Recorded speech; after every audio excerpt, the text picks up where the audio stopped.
Good morning sir. কি খবর? বাংলাদেশের সর্বশ্রেষ্ঠ সংবাদ শিকারী 175 মাইল নন স্টপ ছুটে আসছি sir. Real scoop news. Here it is. Bengal ব্যাংকের ক্যাশিয়ারের নিজের স্টেটমেন্ট। আর আধ ঘন্টা পরে এলে রাস্তায় 2 পয়সায় কিনতে পেতে। Here it is.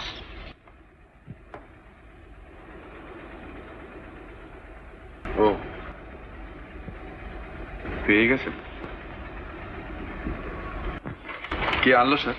সে কথা জেনে তোমার কি হবে? তুমি আনতে পারলে দেশমাস করে